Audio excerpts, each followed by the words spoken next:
Hello বন্ধুরা, তোমরা সবাই কেমন আছো? আশা করি সবাই খুব ভালো আছো। আমিও ভালো আছি। আর দেখো, এত ভালো আছি যে চুল পড়তে পড়তে টাক হয়ে যাচ্ছে সামনেটায়, ঠিক আছে। আর এত ভালো আছি যে মুখে কপালে ব্রণও ভরে যাচ্ছে।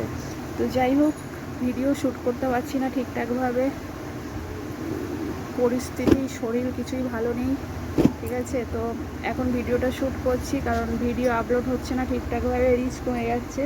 যাই হোক, এই ভিডিওটা তোমরা প্লিজ একটু ফুল ওয়াচ করো, ঠিক আছে। তো এখন বসে বসে দেখো এই নেল পলিশটা পরলাম, কেমন লাগছে বলো। দাঁড়াও, পায়েও পরেছি, দেখাই পায়ে কি করে দেখাই বলো তো, দাঁড়াও।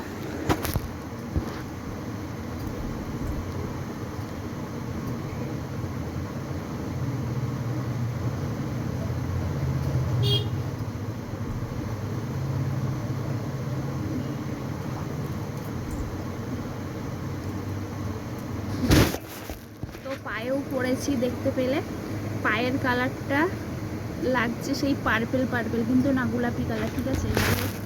ফোনে এরকম লাগছে, ফোনের কালার কিছুই ঠিক লাগে না।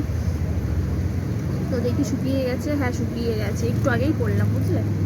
তো এখন মেন কাজ হলো, ঘরের অবস্থা খারাপ, বিছনাগুলো পরিষ্কার করব, বাসন আছে মাজবো, ঠিক আছে। আর চুল দেখো কোথায় বেঁধেছি, কেমন একটা পাগলি ব্যাপার কাজ করছে, বুঝলে। তো চুলটা দেখো কোথায় বেঁধেছি। আর এই দেখো, এইগুলো ফেটে গেছে, দেখতে পাচ্ছ, এই যে এইগুলো ফাটার কারণ এই যে দেখো, এই পাশে ফেটেছে, এই পেছনের দিকে ফেটেছে, কারণ মাঝে আমি খুব মোটা টাইপের হয়ে গেছিলাম, তো অনেক কষ্ট করে ওয়েটটা কমিয়েছি। আর ফাটাগুলো পুরো বোঝা যাচ্ছে, ঠিক আছে, অনেক কষ্ট করে ওয়েট কমিয়েছি। তো যাই হোক, এখন কাজগুলো করব আর তোমাদেরকে এই ভিডিওটা আপলোড করতে পারলে ভালোই হবে। যাই হোক, তোমরা ভিডিওটা দেখতে পাবে। আর ছেলের যে পায়ের ব্যাপারটা তোমরা অনেকেই জিজ্ঞাসা করো যে বৌদি তোমার ছেলে কেমন আছে। ছেলে এখন ভালো আছে, ছেলের সেলাইটাও কাটা হয়ে গেছে, বুঝলে। তো সেলাইও কাটা হয়ে গেছে, ঠিক আছে। এখন হালকা হালকা মেন এক জায়গায় বেশি ক্ষত ছিল, সেই জায়গাটায় একটু ব্যথা আছে, তো মলম লাগাচ্ছি। তো আশা করি 1-2 দিনের ভিতরে ওটাও পুরো ঠিক হয়ে যাবে। তো এই হলো ব্যাপার।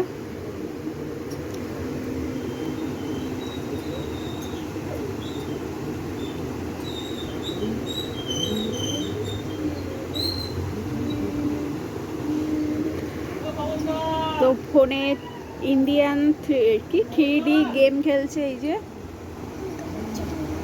চুলগুলো দেখো কত বড় হয়ে গেছে, দেখেছো। তো এই দেখো, চুলগুলো বড় হয়ে গেছে, পুরো কত বড় হয়ে গেছে। আর এর মাথায় না চুল প্রচুর ঘন, আর প্রচুর মানে ঘন চুল, আর কার্লি চুল, দেখো মাথা পুরো ভরে গেছে।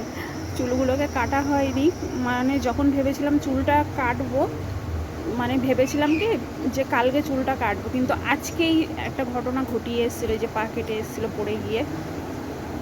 তো ভিডিওটা তোমাদেরকে দিয়ে দেবো, সেলাই কাটার যে দিনের ভিডিও অল্প একটু শ্যুট করেছিলাম কয়েক সেকেন্ডের, সেটা দিয়ে দেবো, দেখে নিও কত শুকিয়ে গেছে, তার জন্যই দিয়েছি ভিডিওটা। আর যখন কাটছিল তখন ভিডিও শ্যুট করতে পারিনি, ঠিক আছে। কাটার আগের মুহূর্তে ভিডিওটা তোমাদেরকে দিয়ে দেবো, দেখো। আর হলো, এই হলো ব্যাপার। তো পুরোপুরি ঠিক হয়ে গেলে তারপর চুলটাকে ওর কাটাতে হবে, অনেক বড় হয়ে গেছে চুলটা, ঠিক আছে। তো এই হলো ব্যাপার। আর কথা বলছি তো যেন কষ্ট হচ্ছে আমার। সন্ধ্যাবেলা এখন টিফিন করলাম, মুড়ি খেয়েছি আর পেঁয়াজি আর চপ খেয়েছি, ঠিক আছে। দুপুরবেলা আজকে রান্না হয়েছিল ডাল, আলু ভাজা আর ডিমের অমলেট। তো পান্তা ছিল বলে কিছুটা পান্তা যে ফেলে দেবো পুরোটা, তার জন্য কিছুটা পান্তা আমি খেয়েছিলাম ডিম আর আলু ভাজা দিয়ে। তো এলো ব্যাপার। আর ঘর বাড়ির অবস্থা খুবই খারাপ হয়ে আছে, তো এখন ঘর ফরগুলো ঝাড় দেবো, বিছনাগুলো গুছাবো, গুছিয়ে কয়েকটা বাসন আছে মাজবো, মেজে তারপর আবার ফোন নিয়ে বসে পড়বো, ঠিক আছে। এই হলো ব্যাপার। তো টাটা, সবাই খুব ভালো থেকো। বেশি বড় ভিডিও উপহার দিতে পারলাম না, এইটুকুই। টাটা। আর যারা যারা দেখছো একটা করে লাইক করে দিও কিন্তু। টাটা। তো এই যে দেখো, হসপিটালে তো যেতে পারিনি, এনআরএস থেকে কাটা হয়েছিল সেলাইটা, ওই মানে সেলাইটা দেওয়া হয়েছিল, ওই যে এখানে সেলাইটা পড়েছিল মেন। তো একটা আমাদের এখানে জগৎপুরে একটা চেম্বারে গেছিলাম, গিয়ে সেখান থেকে আর কি সেলাইটা কেটে এসেছি। আর হসপিটালে কি যাবো, যা ঝামেলাঝাটি চলছে চারিদিকে, ওই জন্য আর হসপিটালে যাইনি। তো এখানেই সেলাই কাটতেই খালি 500 টাকা লেগেছে জানো, খালি একটু সেলাইটা কেটে দিয়েছে, 500 টাকা নিয়েছে। তো ওই যে দেখো সেলাইটা শুকিয়ে গেছে। আর যে জায়গাটা একটু সাদা সাদা টাইপের দেখতে পাচ্ছ, ওই জায়গাটা একটু বেশি ক্ষত হয়েছিল ডিপভাবে। তো যাই হোক, এই যে আর ছেলে ভয় পাচ্ছে, ভাবছে লাগবে লাগবে, ঠিক আছে, ও বলছে ও মা লাগবে, মা লাগবে, তুমি এই পাশে আসো, মা তুমি এই পাশে আসো।